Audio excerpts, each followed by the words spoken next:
Hi friends, good morning. So welcome to Chanakya stock traders. మనం చూడమండి sir, last night US markets చూశారు కదా.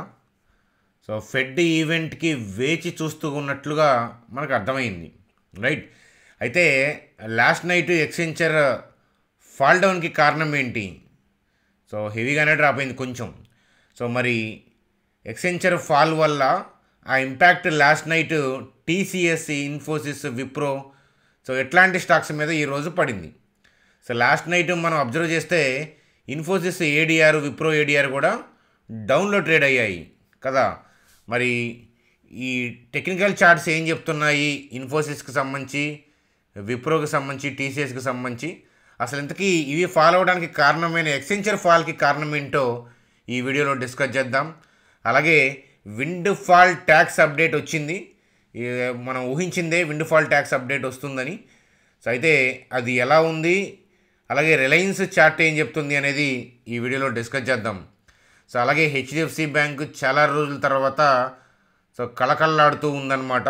Range breakout అయింది HDFC బ్యాంక్లో. దాని పరిస్థితి ఏంటో చూద్దాం. ఓవరాల్గా నిఫ్టీ, బ్యాంక్ నిఫ్టీ పరిస్థితి ఏంటి, ఫెడ్ ఈవెంట్లో ఏం జరగచ్చు, సో ఈవెంట్లో వచ్చిన డెసిషన్ అవుట్కమ్ తర్వాత యుఎస్ మార్కెట్లు ఎలా రియాక్ట్ అయ్యే అవకాశాలు ఉన్నాయి, రేపటి ఇండియన్ స్టాక్ మార్కెట్ పరిస్థితి ఏంటి, ఇట్లాంటి విషయాలు చూస్తూ సింపుల్గా వీడియోని ఎండ్ చేద్దాం. చూడండి ఫ్రెండ్స్, వీడియోలోకి వెళ్ళే ముందు మన ఛానల్ వీడియోని లైక్ చేయడం అనేది సో మన జన్మ హక్కు, కాబట్టి వీడియోని లైక్ చేద్దాం. చూడండి ఫ్రెండ్స్, కొత్త సబ్స్క్రైబర్స్ అంటే కొత్తగా వాచ్ చేస్తున్న వాళ్ళని నేను సబ్స్క్రైబ్ చేయమని నేను చెప్పను. ఒక 3-4 వీడియోస్ వెనక్కి వెళ్ళి చూస్తే సో మన ఛానల్ యొక్క ఇంపార్టెన్స్ తెలిసి, ఛానల్ నచ్చి ఆటోమేటిక్గా మీరే సబ్స్క్రైబ్ చేస్తారు అని చెప్తారు. చూడండి ఫ్రెండ్స్, ముందుగా ఎక్స్చెంజర్ ఫాల్కి కారణం ఏంటో చూద్దాం. అలాగే లైవ్లో టీసీఎస్, ఇన్ఫోసిస్, విప్రో యొక్క చార్ట్స్ని, ఫాల్ డౌన్ని చూద్దాం.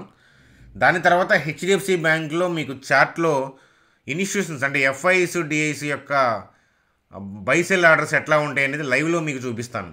మార్కెట్ లైవ్లో ఉంది కదా, లైవ్లో చూసి నేర్చుకోమని చెప్తాను. చూడండి ఫ్రెండ్స్, మనకి ప్రధానమైన న్యూస్ అప్డేట్ ఏంటంటే యుఎస్ మార్కెట్లు మోస్ట్లీ ఏంటంటే ఫ్లాట్గా క్లోజ్ అయ్యాయి. అయితే ఎక్స్చెంజర్ స్టాక్ మాత్రం ఏంటంటే డ్రాప్ అయింది. కారణం ఏంటి అని అంటే సో ఎక్స్చెంజర్ వాళ్ళు స్టాఫ్ ప్రమోషన్స్ని డిలే చేస్తున్నారు అనేది న్యూస్ అప్డేట్ అనమాట. సో బ్లూంబర్గ్ నుంచి వచ్చిన న్యూస్ అప్డేటు ఏంటంటే వచ్చే జూన్ అనమాట, నెక్స్ట్ జూన్కి స్టాఫ్ ప్రమోషన్స్ని డిలే చేస్తున్నారు. స్టాఫ్ ప్రమోషన్స్ అలాగే హైక్స్ ఇట్లాంటివి ఎందుకు డిలే చేస్తారు? డిమాండ్ కన్సర్న్స్ ఉంటేనే డిలే చేస్తారు కదా అని ఎవరు ఊహించారు అని అంటే మీడియా, సోషల్ మీడియా కావచ్చు, థింగ్స్ కానీ ఎవరైనా కానీ ఊహిస్తున్నారనమాట. నిజంగా డిమాండ్ కన్సర్న్ ఉందా, ఉండి చేస్తున్నారా లేదనేది ఎక్స్చెంజర్ వాళ్ళకి తెలియాలి.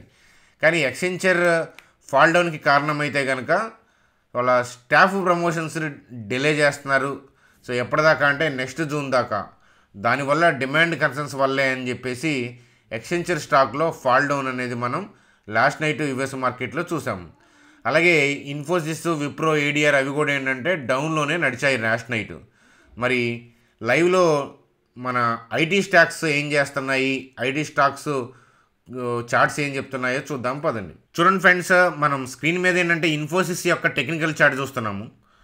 సో డే చార్ట్ ఇది. డే చార్ట్ అంటే ఒక సింగిల్ డే వచ్చేసి అంటే ఒక క్యాండిల్ వచ్చేసరికి ఒక సింగిల్ డేని రిప్రజెంట్ చేస్తుంది. చూడండి ఫ్రెండ్స్, మనకి ఇప్పటిదాకా అప్ ట్రెండ్ కొనసాగింది. సో డ్రాప్ అంటే ఈ ఎక్స్చెంజర్ ఇష్యూ వల్ల డ్రాపే కానీ టెక్నికల్గా వీక్నెస్ ఏం కనిపించట్లేదు. సో ఇన్ఫోసిస్ పాయింట్ ఆఫ్ వ్యూలో, ఇన్వెస్ట్మెంట్ పాయింట్ ఆఫ్ వ్యూలో ఏదైనా వ్యూ అంటే అది కరెక్షన్లోనే మనం చూడగలం. ఎందుకనంటే మంచి కంపెనీ వాల్యుయేషన్స్లో నడుస్తుంటుంది, అలాగే మార్కెట్ కూడా ఆల్ టైమ్ హైలో ఉంది. కాబట్టి నిఫ్టీ ఏదైనా కరెక్షన్స్ వస్తే అప్పుడు ఇన్ఫోసిస్ పాయింట్ ఆఫ్ వ్యూలో ఏదైనా ఆపర్చునిటీ గురించి మనం స్టడీ చేయడానికి బాగుంటుంది. సో అట్లాగే మరి ట్రేడ్ పాయింట్ ఆఫ్ వ్యూలో ఇన్వెస్ట్మెంట్ వేరు, ట్రేడింగ్ వేరు కదా. సో ఫస్ట్ ఏంటంటే బిగినర్స్ ఇన్వెస్ట్మెంట్కి, ట్రేడింగ్కి డిఫరెన్స్ అనేది ఐడెంటిఫై చేయండి. సో ఏదైనా వీడియోస్ వెతకండి ఆ టాపిక్ మీద. So identify the difference between investment and trading. So trading point of వ్యూలో నాకు మంచి లెవెల్ ఎక్కడ కనిపిస్తుంది అని అంటే సో మనం స్టడీ చేయడానికి ఏంటంటే ఏదైనా అబ్జర్వ్ చేయడానికి, నేర్చుకోవడానికి మంచి లెవెల్స్ ఏదైనా ఉన్నాయనంటే 1771, 1725. సో అక్కడ దాకా వస్తుందా అని అంటే వస్తే మనకి స్టడీ చేయడానికి బాగుంటుంది. ఎందుకంటే చూడండి ఫ్రెండ్స్, ఒక హ్యూజ్ డ్రాప్ని సో ఫోర్స్ఫుల్గా ఏంటంటే అప్ సైడ్ టర్న్ చేశారు. సో హ్యూజ్ డ్రాప్ తర్వాత మనం ఫోర్స్ఫుల్గా పైకి అప్ సైడ్ టర్న్ చేసినప్పుడు ఏంటంటే ఇక్కడ ఆర్డర్స్ చాలా మిగిలిపోతాయి. ఎవరి అంటే ఇన్స్టిట్యూషన్స్.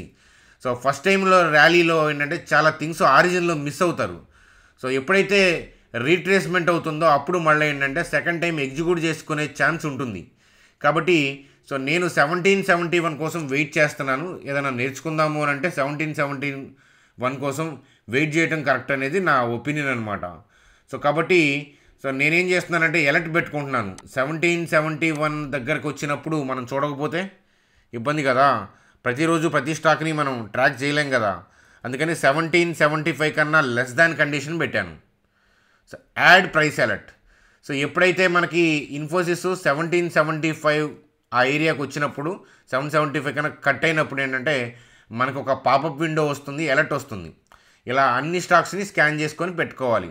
అంతేగాని ప్రతి స్టాక్ని ప్రతిరోజు మనం ట్రాక్ చేయలేము కదా. అదనమాట ఇన్ఫోసిస్కి సంబంధించిన అప్డేట్. ఫ్రెండ్స్, అలాగే హెచ్డిఎఫ్సి బ్యాంక్ యొక్క చార్ట్ చూద్దాం. సో హెచ్డిఎఫ్సి బ్యాంక్ యొక్క చార్ట్ చూస్తే లాస్ట్ నైట్ హెచ్డిఎఫ్సి ఏడిఆర్ ఇవన్నీ కూడా గ్రీన్లో ఉన్నాయి. అలాగే రీసెంట్ ఒక రేంజ్లో ఉంది. ఆ రేంజ్ బ్రేక్అవుట్ కోసం చూస్తుంది.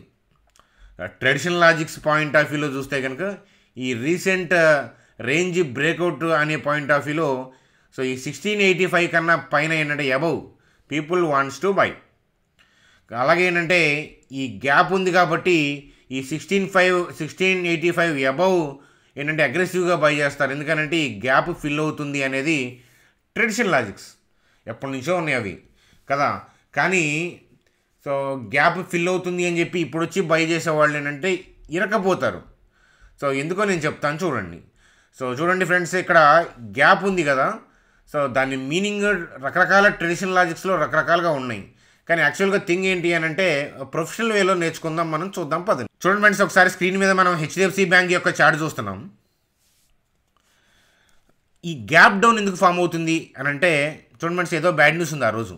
ఈ రెడ్ క్యాండిల్ నుంచి ఈ రెడ్ క్యాండిల్ ఫామ్ అయ్యే రోజు బ్యాడ్ న్యూస్ ఏదో ఉంది. చూడండి ఫ్రెండ్స్, కౌంటర్కి ఎన్ఎస్సి కౌంటర్కి గుడ్ న్యూస్ బ్యాడ్ న్యూస్ ఏం తెలీదు. మనకి మార్కెట్ ప్రీ మార్కెట్లో ఏంటంటే బయర్లు సెల్లర్లు ఎక్కడ మ్యాచ్ అవుతారో అక్కడ మార్కెట్ ఓపెన్ అవుతుంది. సో ప్రీవియస్ క్లోజింగ్ దగ్గర సెల్లర్స్ డామినేట్ చేస్తా, బయర్స్ లేరు, అందుకనే మార్కెట్ డౌన్లో ఓపెన్ అవుతుంది, అంతే కదా. అంటే ఈ రెడ్ క్యాండిల్ యొక్క క్లోజింగ్ ఏరియా దగ్గర నుంచి ఈ డౌన్ దాకా ఏంటంటే సెల్లర్స్ ఉన్నారు కానీ బయర్లు లేరు. సో అందుకని ఏంటంటే మార్కెట్ గ్యాప్ డౌన్ అయింది. చూడండి ఫ్రెండ్స్, ఆ క్లోజింగ్ ఏరియా దగ్గర నుంచి ఈ రెడ్ క్యాండిల్ ఓపెనింగ్ దాకా మనకి ప్రీ మార్కెట్లో ఏంటంటే హెవీగా సెల్ ఆర్డర్స్ ఉన్నాయి,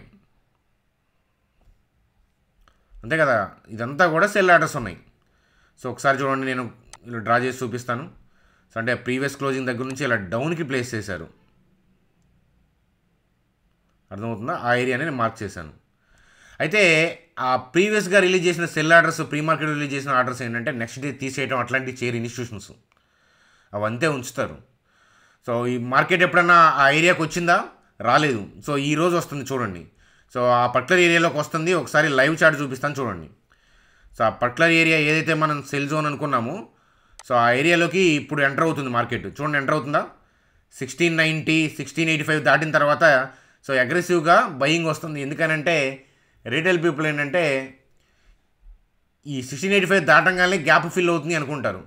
సో అంత ఈజీగా థింగ్ అదేం గ్యాప్ ఫిల్ అవ్వదు. ఎందుకంటే ఇక్కడ హెవీగా సెల్ ఆర్డర్స్ ఉన్నాయి కదా, మార్కెట్ పైకే వెళ్తుంది, అది కూడా హెచ్డిఎఫ్సి బ్యాంక్ పైకి వెళ్ళాలనే చూస్తుంది. కాకపోతే ఏంటంటే ఇక్కడ ఉన్న సెల్ ఆర్డర్స్ని క్లియర్ చేసుకుంటానే వెళ్ళాలి. అందుకని ఏంటంటే సో ఈ ఏరియాలో స్లో అయిపోతుంది.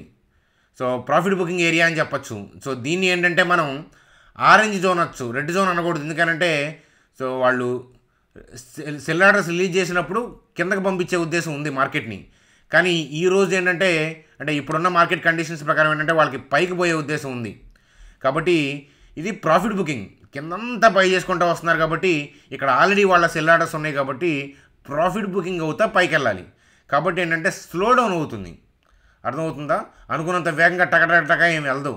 సో మీరు చూడండి, ఒక 2-3 సెషన్స్ అన్న ఈజీగా పడుతుంది. సో ఎక్స్ట్రాడినరీ మీకు ఫెడ్ థింగ్ ఏదన్నా థింగ్ పాజిటివ్గా వచ్చినా కూడా ఈ జోన్ ఏమంత ఈజీగా క్లియర్ అవ్వదు. కావాలంటే మీరు చూడండి అనమాట. సో స్మూత్ ర్యాలీ ఇప్పుడు దాకా వచ్చి ఉంటే కనుక అది ఎక్కడి నుంచి ఉండదు. కాస్త ఏంటంటే ఈ ఆర్డర్లు క్లియర్ అయ్యేదాకా మనం ఆగాలి. సో అది మీరు అబ్జర్వ్ చేస్తారు లైవ్లో. చూడండి ఫ్రెండ్స్, ఇప్పుడు 1692 91లో ఉంది కదా. సో మీరు చూడండి, ఇక్కడ నుంచి ఒక 2-3 సెషన్స్ అబ్జర్వ్ చేయండి, స్లో డౌన్ అవుతుంది. చూడండి ఫ్రెండ్స్, విండ్ ఫాల్ ట్యాక్స్కి సంబంధించి so government scraps wind fall tax and crude oil. చూడండి ఫ్రెండ్స్, క్రూడ్ ఆయిల్ బాగా పడిపోయింది కదా. సో విండ్ ఫాల్ ట్యాక్స్ అంటే ఏంటి అంటే సడన్ గెయిన్స్ మీద వేసే ట్యాక్స్. క్రూడ్ ఆయిల్ పెరుగుతున్నప్పుడు జనరల్గా విండ్ ఫాల్ ట్యాక్స్ పెంచుతూ ఉంటారు. కానీ ఇప్పుడు రీసెంట్గా క్రూడ్ ఆయిల్ 70 అంటే పర్ బ్యారెల్ $70కి పడిపోయింది. దానికన్నా కింద కూడా పడింది. ఇప్పుడు కొంచెం పెరుగుతూ ఉంది. కానీ జనరల్గా ఏంటంటే ఈ అప్డేట్స్ వస్తుంటాయి, ఎవ్రీ మంత్ మనం చూస్తూనే ఉంటాం కదా. ఇప్పుడు ఏంటంటే గవర్నమెంట్ విండ్ ఫాల్ ట్యాక్స్ మీద అంటే విండ్ ఫాల్ ట్యాక్స్ జీరో చేస్తుంది అనేది మనం రీసెంట్గా ఊహించాం. $70 పర్ బ్యారెల్కి వెళ్ళంగానే బ్రెంట్ క్రూడ్ మనం ఊహించాం. అది ఇవాళ మనకి అప్డేట్ వచ్చిందనమాట. గవర్నమెంట్ ఏంటంటే wind fall tax on crude oil మీద ఆ ట్యాక్స్ ఏంటంటే స్క్రాప్ చేశారు. కాబట్టి ప్రస్తుతానికి లేదు. అలాగే మళ్ళీ క్రూడ్ ఆయిల్ పెరుగుతూ ఉంటే మళ్ళీ అప్డేట్స్ వస్తుంటాయి, చేంజ్ అవుతూ ఉంటాయి. సో క్రూడ్ ఆయిల్ ఇప్పుడు ఏంటంటే బ్రెంట్ క్రూడ్ ఎలా ఉంది అంటే పర్ బ్యారెల్ $71గా ఉందన్నమాట. సో అప్డేట్గా చూడండి. కానీ ఇలాంటి అప్డేట్స్ రిలయన్స్కి బెనిఫిట్. కానీ ఈ అప్డేట్ వస్తుందని రిలయన్స్కి ముందే తెలుసు. అంటే రిలయన్స్ని ఎవరైతే ఇన్స్టిట్యూషన్స్ బై చేస్తున్నారో వాళ్ళకి ముందే తెలుసు. అందుకని రిలయన్స్లో బయింగ్ అనేది ఆల్రెడీ స్టార్ట్ చేశారు. సో ఆ ఇంపాక్ట్ మీకు వాళ్ళకి కనిపిస్తూ ఉంది. చూడండి సార్, స్క్రీన్ మీద మనం రిలయన్స్ యొక్క చార్ట్ చూస్తున్నాము. సో మనకి 29,003 ఇక్కడ ఏంటంటే ఇది కీ లెవెల్ అని పాయింట్ ఆఫ్ వ్యూలో చెప్పాము. సో ఇది మనకి ఇన్స్టిట్యూషన్స్ బై చేసే ఏరియా, వాళ్ళ ఆర్డర్స్ ప్లేస్ చేసే ఏరియా అనుకున్నాం. సో అబ్జర్వేషన్ పాయింట్ ఆఫ్ వ్యూలో ఎగ్జాంపుల్ అంతేగాని మిమ్మల్ని బై సేల్ చేయమని చెప్పట్లేదు. సో చూడండి ఫ్రెండ్స్, అనుకున్నట్లుగానే ఇన్స్టిట్యూషన్స్ ఏంటంటే they have started buying and మనకి ఆర్డర్లు ఎగ్జిక్యూట్ కాక కొంత ప్రాఫిట్ బుకింగ్, మళ్ళీ ఏంటంటే they have started again buying. So ఈ విండ్ ఫాల్ ట్యాక్స్ అప్డేట్ కూడా వచ్చింది కాబట్టి, అంటే ఈ ట్యాక్స్ అప్డేట్ వచ్చేటప్పటికే ఇది ఆల్రెడీ ర్యాలీ స్టార్ట్ అయిందనమాట. సో కాబట్టి దాని ఆరిజిన్ ఎక్కడ స్టార్ట్ అయింది అని అంటే రిలయన్స్ ఇదనమాట. సో ఇలా ఆరిజిన్ పైకి వెళ్ళేంత వరకు మనం స్టడీ చేసుకుంటూ అప్సైడ్ వ్యూగా ఉండొచ్చు. సో లేదు అంటే మన స్టడీ వ్యూని మనం క్లోజ్ చేసుకోవాల్సి ఉంటుందన్నమాట. అది కాబట్టి రిలయన్స్ యొక్క పరిస్థితి ప్రస్తుతానికి బాగానే ఉంది. చూడండి ఫ్రెండ్స్, స్క్రీన్ మీద బ్యాంక్ నిఫ్టీ యొక్క చార్ట్ చూస్తున్నాము. సో మనం రీసెంట్గా మాట్లాడుకున్నాం పైకి వెళ్తుంది కాబట్టి హోప్ఫుల్లీ ఏంటంటే 52,347 దాకా వెళ్ళొచ్చని. సో దాని తర్వాత కూడా మనకి 52,000 అంటే 52,347 తర్వాత కూడా ర్యాలీ వస్తుంది. కానీ హెచ్డిఎఫ్సి బ్యాంక్లో మనం చెప్పిన జోన్లో కనుక ప్రాఫిట్ బుకింగ్ వస్తుంటే కనుక ఈ క్యాండిల్ కూడా ఏంటంటే ముడుచుకుపోద్ది. అర్థమవుతుందా? సో చూడండి ఫ్రెండ్స్, ఫెడ్ ఈవెంట్కి ముందు ఎలాంటి జాగ్రత్తలు తీసుకోవాలి అని అంటే చూడండి ఫ్రెండ్స్, ఇప్పటిదాకా ర్యాలీ వచ్చింది కాబట్టి ఫెడ్ మీట్లో హ్యూజ్ పాజిటివ్ థింగ్స్ ఉందనుకోండి. ఒకవేళ యుఎస్ మార్కెట్లు కూడా గ్రీన్లో క్లోజ్ అయ్యాయి ఫెడ్ ఈవెంట్ తర్వాత అనుకుందాం. ఇన్ జనరల్గా వోల్టాలిటీ ఉంటుంది 1-2 డేస్, కానీ గ్రీన్గా పాజిటివ్గా క్లోజ్ అయ్యాయి అనుకుందాం. ఫెడ్లో థింగ్స్ బాగున్నాయి అని వల్ల పాజిటివ్గా క్లోజ్ అయ్యాయి అనుకుందాం. రేపు ఓపెనింగ్ ఏంటంటే హైయర్ లెవెల్లో ఓపెన్ అయితే ఏంటంటే సో మనం అనుకున్నట్టు బయింగ్ జరగదు, ప్రాఫిట్ బుకింగ్ జరుగుతుంది. అర్థమవుతుందా? అది. సో కాబట్టి ఆల్రెడీ ర్యాలీ కాబట్టి చూడండి కింద నుంచి బై చేసుకుంటూ వచ్చారు కాబట్టి ఫెడ్ ఈవెంట్ వాళ్ళకి ప్లస్ అయినా కొంత ప్రాఫిట్ బుకింగ్ చేసుకునే అవకాశం ఉంటుంది హైయర్ లెవెల్లో అయినా. సో ఫెడ్ ఈవెంట్ ఏదైనా నెగిటివ్ అయితే కనుక హ్యాపీగా ఏంటంటే ఈ బై చేశారు కదా, హ్యాపీగా ఏంటంటే సెల్ ఆఫ్ చేసుకొని ప్రాఫిట్ బుకింగ్ చేసుకుంటారు. బోత్ వేస్ ఇన్స్టిట్యూషన్స్కి వర్కౌట్ అవుతుంది, మనకి వర్కౌట్ అవ్వదు. సో ఇక్కడ ఈ ఆరిజిన్ దగ్గర నుంచి ఎవరైతే లాంగ్లో ఉన్నారో వాళ్ళు ఏంటంటే రేపు ఏ చేసినా బెనిఫిట్ అవుతుంది, బై అయినా సెల్ అయినా.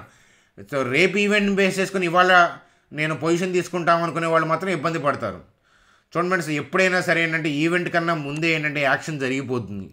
సో కాబట్టి ఈవెంట్ తర్వాత పడ్డా పెరిగినా ఏంటంటే ఇన్స్టిట్యూషన్స్కి ప్రాబ్లం లేదు, సో రీటైల్ పీపుల్కి ప్రాబ్లం అనమాట. వోల్టాలిటీలో చిక్కుకుంటారు. అలాగే నిఫ్టీ యొక్క చార్ట్ చూస్తున్నాం. ఈ 25,433 తర్వాత మళ్ళీ ఏంటంటే కాస్త మందగమనం. ఆల్రెడీ మనం చెప్పుకున్నాం కదా మందగమనమే. ఎందుకంటే ఆల్ టైమ్ హైలో ఉన్నప్పుడు most of the retail people అంటే బై చేద్దామని చూస్తారు, మార్కెట్ ఏమో పైకి వెళ్ళాలని చూస్తుంది. మరి సెల్ చేయడానికి ఎవరో ఒకళ్ళు ఉండాలి కదా, కాబట్టి అందువల్ల ఆర్డర్లు ఎగ్జిక్యూట్ అవ్వవు అనమాట. కానీ ఏదైనా డ్రాప్ వస్తే ఏంటంటే అప్ ట్రెండ్ కాబట్టి ఏదైనా రీట్రేస్మెంట్ వస్తే 25,292 25,065 ఈ ఏరియాలో ఏంటంటే ఏదైనా ఆపర్చునిటీ మనం చూడొచ్చు అనమాట. సో అదనమాట కదా. చూడండి ఫ్రెండ్స్, టీసీఎస్, ఇన్ఫోసిస్, విప్రో మీరు చూస్తే కనుక చార్ట్స్ సిమిలర్గా ఉన్నాయి. సో జస్ట్ ఏంటంటే ఆ ఎక్సెంచర్ థింగ్ వల్ల ఏంటంటే దీంట్లో డ్రాప్ కనిపించింది, కానీ చార్ట్లో ఏంటంటే హెవీ సెల్ ఆఫ్ అయితే లేదు. డ్రాప్ ఏంటంటే because of the news. Stock market ఎప్పుడు స్ట్రైట్ లైన్లో వెళ్ళదు కదా, అదే అనమాట కారణం. సో అది ఫ్రెండ్స్. అలాగే ఫెడ్ ఈవెంట్ తర్వాత మార్కెట్ ఏమవుతుందని మీరు అనుకుంటున్నారు? అలాగే ఫెడ్ రేట్ కట్ 50 బేసిస్ పాయింట్సా 25 ఏంటి అని మీరు అనుకుంటున్నారు? సో నా వ్యూ ఏంటి అనేది అంటే మీరు ఒక 30 మెంబర్స్ అన్న కామెంట్ చేస్తే 50 బేసిస్ పాయింట్సా 25 బేసిస్ పాయింట్సా మార్కెట్ డైరెక్షన్ ఏంటని మీరు అనుకుంటున్నారు అది కామెంట్ చేస్తే, ఒక 30 మెంబర్స్ కామెంట్ చేసిన తర్వాత నేను పిన్నుడ్ కామెంట్లో నా వ్యూ ఇస్తానన్నమాట. అదనమాట కదా. సో అది ఫ్రెండ్స్ మనకి వీడియో అనమాట చాణక్యలో. సో మళ్ళీ ఈవినింగ్ యాజ్ యూజువల్గా మిరాకిల్ స్టాక్ ట్రేడర్స్లో వీడియో చేసుకుందాం, లేదా ఏంటంటే నైట్ ఈరోజు కొద్దిగా లేట్గా ఫెడ్ అప్డేట్స్తో వీడియో చేసుకుందాం. Bye friends.